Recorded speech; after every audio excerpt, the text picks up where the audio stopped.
In Genesis kry ons die verhaal van die skepping. En nadat God alles geskep het, sê hy vir die mens, moenie van hierdie boom eet nie. As julle van hierdie boom eet, sal julle sekerlik sterf. En dan wat doen die mens? Dit val vir die versoeking en dan eet hulle hierdie vrug. En dan die eerste ding wat hulle doen nadat hulle hierdie vrug eet, is hulle besef hulle is naak en dan gaan kruip hulle weg. Hulle is skaam, hulle is bang en hulle probeer wegkruip vir God. Die mens vandag nog doen presies dieselfde. Wanneer ons sondig, wanneer ons iets verkeerd doen, wanneer ons skaam is in onsself, dan hardloop ons eerder weg van hierdie probleem af. Vrees kom en vrees maak dat ons weghardloop.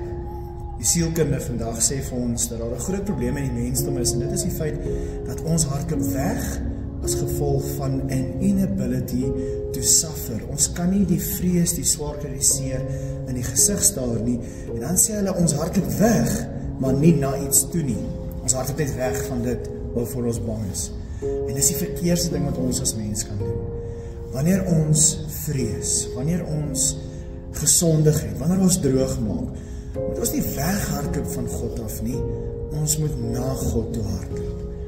Jesus sê in Matteus, kom na my toe, almal wat moeg en oorlaai is, en ek sal julle rus gee.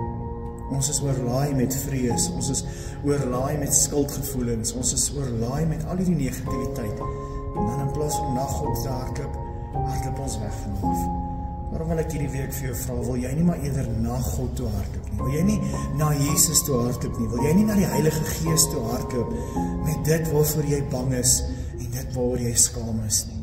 Want hy wag vir jou. Hy wag om vir jou te sê, ek het jou. Hardloop hierdie week na Jesus toe. Moenie weghardloop van hom af nie.